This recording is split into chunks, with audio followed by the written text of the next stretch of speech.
नमस्कार दोस्तों, स्वागत है आपका आपके YouTube channel career study IQ में। आज हम 21 मई 2020 के नेशनल करंट अफेयर करेंगे और आज के करंट अफेयर की पीडीएफ वीडियो के नीचे डिस्क्रिप्शन में मिलेगी। महाराज का पहला प्रश्न है, हाल ही में वीडियो के लिए केवाईसी स्वीकार करने वाला देश का पहला बैंक कौन बना है? हमारे ऑप्शन है Kotak Mahindra bank, Punjab national bank, state bank of India, Canara bank. इसका सही आंसर है Kotak Mahindra bank. Kotak Mahindra bank Kotak 811 bank digital banking platform पर बचत खाता खोलने वाले ग्राहकों के लिए वीडियो केवाईसी की सुविधा शुरू करने वाला पहला बैंक बन गया है। केवाईसी की फुल फॉर्म है नो योर कस्टमर। वर्तमान में यह पहल कोटक महिंद्रा के बचत खातों के लिए पायलट प्रोजेक्ट के तौर पर शुरू की जा रही है। इसमें दस्तावेजों का सत्यापन और हस्ताक्षर बिना किसी संपर्क के बैंक के प्रतिनिधि द्वारा वीडियो कॉल के माध्यम से पूरा किया जाएगा। भारतीय रिजर्व बैंक ने जनवरी 2020 में नो योर कस्टमर मानदंडों में संशोधन करते हुए ग्राहकों को ऑनबोर्ड करने के लिए वीडियो आधारित केवाईसी विकल्प पेश किया। कोटक खाता खोलने की प्रक्रिया में वीडियो केवाईसी प्रक्रिया को जोड़ने वाला पहला बैंक है। कोटक महिंद्रा बैंक की स्थापना 2003 में। इसका मुख्यालय है मुंबई में। कोटक महिंद्रा बैंक के प्रबंध निदेशक और मुख्य कार्यकारी अधिकारी हैं उदय कोटक। इस बैंक की टैगलाइन है लेट्स मेक मनी सिंपल। हमारा अगला प्रश्न है, हाल ही में थॉमस थाबे ने अपने प्रधानमंत्री पद से इस्तीफा दिया है। वे कहाँ के प्रधानमंत्री थे? हमारे ऑप्शन है लेसोथो, ब्रिटेन, कनाडा, उपयोग सभी। इसका सही आंसर है लेसोथो। लेसोथो के प्रधानमंत्री थॉमस थाबाने ने औपचारिक रूप से अपने पद से इस्तीफा दे दिया है। थाबाने और उनकी मौजूदा पत्नी पर लगभग 3 साल पहले अपनी पूर्व पत्नी की हत्या की साजिश का संदेश होने के कारण देश में राजनीतिक संकट पैदा हो रहा है। संसद द्वारा लेसोथो के वित्त मंत्री मोकेस्टिसी मंजोरो को देश के अंतरिम पीएम के रूप में चुना गया है। लेसोथो दक्षिण अफ्रीकी पर्वतीय राज्य है। इसकी राजधानी है मासेरू और इसकी मुद्रा है लेसोथो लोटी। हमारा अगला प्रश्न है, हाल ही में किसने सॉफ्ट बैंक के निदेशक मंडल से इस्तीफा देने का फैसला किया है? हमारा ऑप्शन है जैक मा, शी जिनपिंग, विशेष जोहरी, इनमें से कोई नहीं। इसका सही आंसर है जैक मा ने। अलीबाबा के संस्थापक जैक मा ने सॉफ्ट बैंक के निदेशक मंडल से इस्तीफा देने का फैसला किया है। जैक मा बोर्ड में लगभग पिछले 13 साल से कार्यरत थे। जैक मा के 25 जून को बोर्ड से इस्तीफा देने की संभावना है। हाल ही में सूचना आई थी कि सुबह को 13 बिलियन अमेरिकी डॉलर का वित्तीय घाटा हुआ है। जैक मा सितंबर 2019 में अलीबाबा के कार्यकारी अध्यक्ष के रूप में सेवानिवृत्त हुए थे। सॉफ्ट बैंक ग्रुप के निदेशक मंडल में 11 निदेशक शामिल हैं। ग्रुप अपने बोर्ड के सदस्यों की संख्या बढ़ाकर 13 करने पर विचार कर रहा है। इसके अलावा कंपनी ने हाल ही में बोर्ड के 3 नए निदेशकों के नामांकन का प्रस्ताव रखा है। मुख्य वित्तीय अधिकारी योशिमेतो गाट, कैंडेस डिजाइन सिस्टम के सीईओ लिप बुन टेन और बासेदा बिजनेस स्कूल के प्रोफेसर यूको क्वाटे हैं। सॉफ्ट बैंक के सीईओ हैं मासायोशी सोन और इसका मुख्यालय है मिनातो सिटी, टोक्यो, जापान में। इसकी स्थापना 3 सितंबर 1981 में की गई। हमारा अगला प्रश्न है, चीन ने WHO स्वास्थ्य सभा को कोरोना वायरस महामारी से निपटने के लिए 2 वर्षों में कितने बिलियन अमेरिकी डॉलर देने का ऐलान किया है? हमारा ऑप्शन 2 बिलियन अमेरिकी डॉलर, 3 बिलियन अमेरिकी डॉलर, 4 बिलियन अमेरिकी डॉलर, इनमें से कोई नहीं। इसका सही आंसर है 2 मिलियन अमेरिकी डॉलर। चीन ने WHO स्वास्थ्य सभा को कोरोना वायरस महामारी से निपटने के लिए 2 वर्षों में 2 बिलियन अमेरिकी डॉलर देने का ऐलान किया है।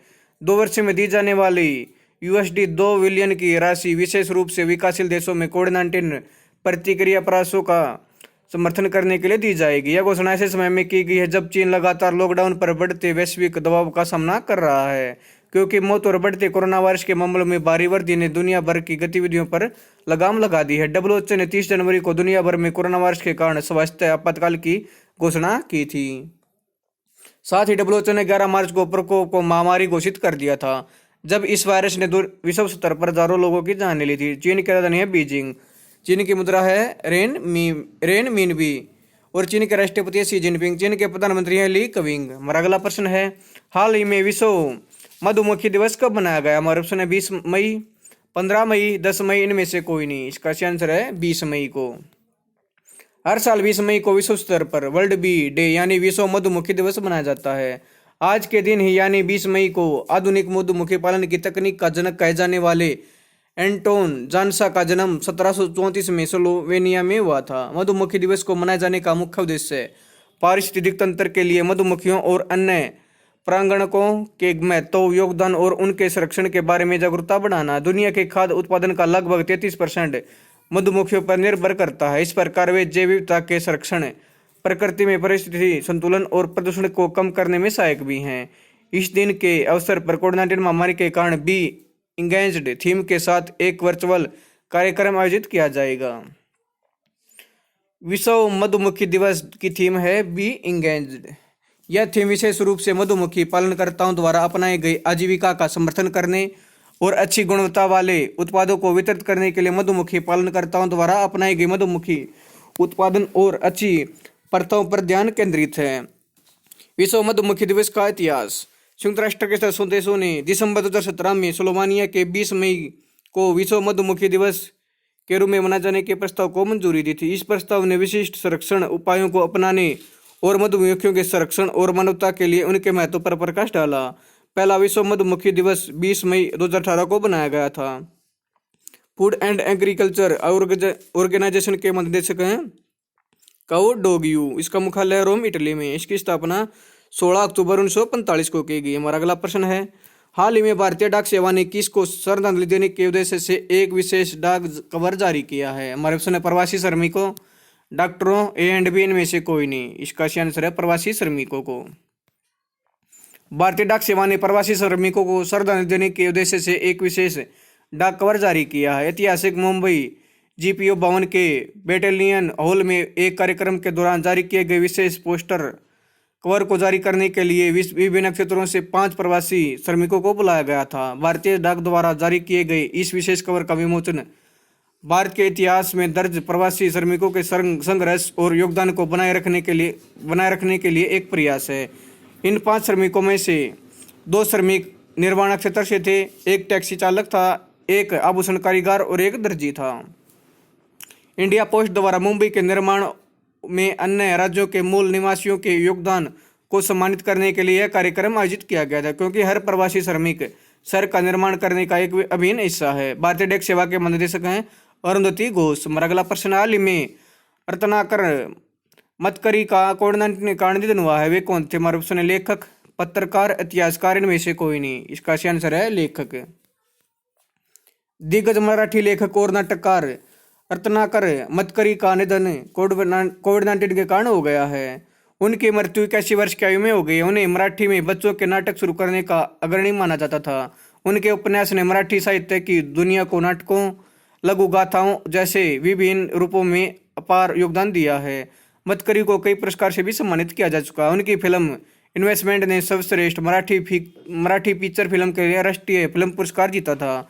इसके अलावा वह संगीत नाटक अकादमी और साहित्य अकादमी द्वारा सम्मानित किए गए कलाकारों के चुनिंदा पैनल में भी शामिल हैं। हमारा अगला प्रश्न है, हाल ही में हैक नामक एक ब्रांडेड तवरक कार्यक्रम किसने शुरू किया? हमारे ऑप्शन है CY सिक, ICMR, ICCR, इनमें से कोई नहीं। इसका सही आंसर है CYSECK।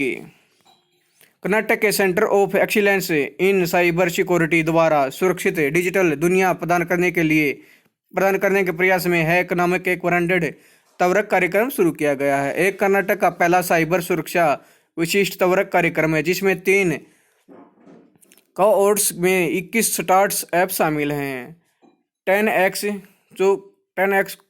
चौकार्ट, 0 से 1 चौकार्ट एंड वर्चुअल चौकार्ट।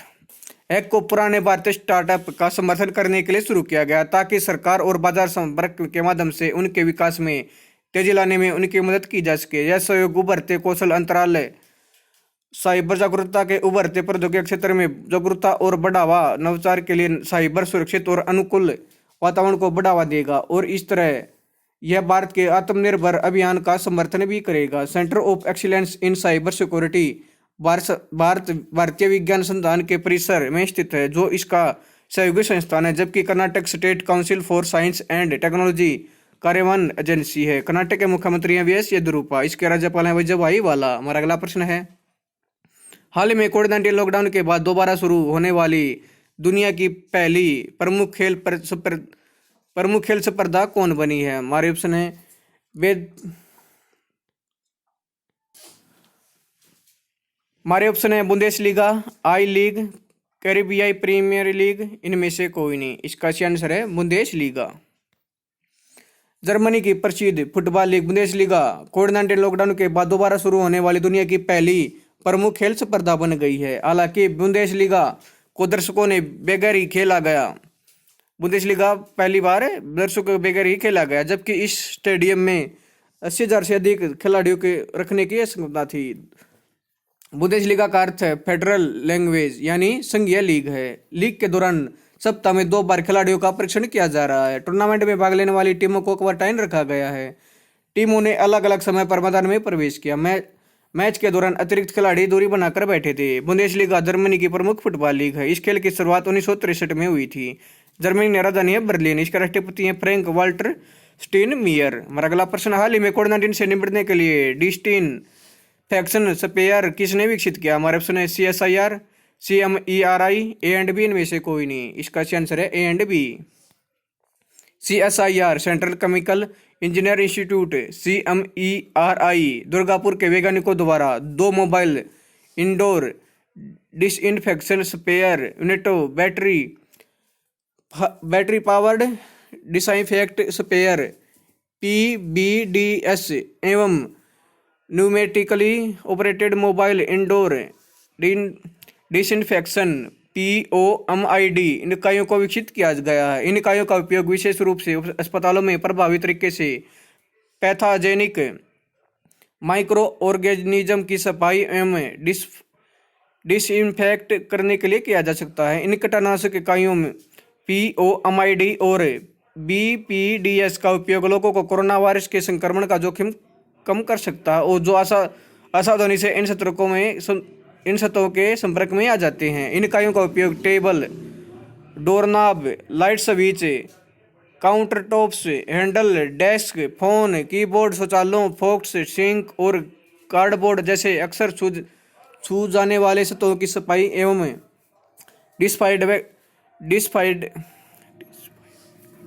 डिसइंफेक्ट इफेक्ट के लिए किया जा सकता है। दोनों ही स्प्रेयर सिस्टम की डिजाइन 2 चरण स्प्रेयरिंग इकाइयों एवं निचले तथा ऊपरी टीयर्स में फिक्स्ड एवं फ्लेक्सिबल नोबल स्टेट की संख्या द्वारा इंडोर क्षेत्रों की सफाई करने तथा डिसइंफेक्ट करने के लिए अलग अलग स्टोरेज टैंक के साथ बनाई गई। हमारा अगला प्रश्न है, हाल ही में नार्डको के नए महानिदेशक किसे नियुक्त किया गया? हमारे ऑप्शन राजेश गोयल, विजय रूपाणी, साहिल सिंह, उपयुक्त सभी।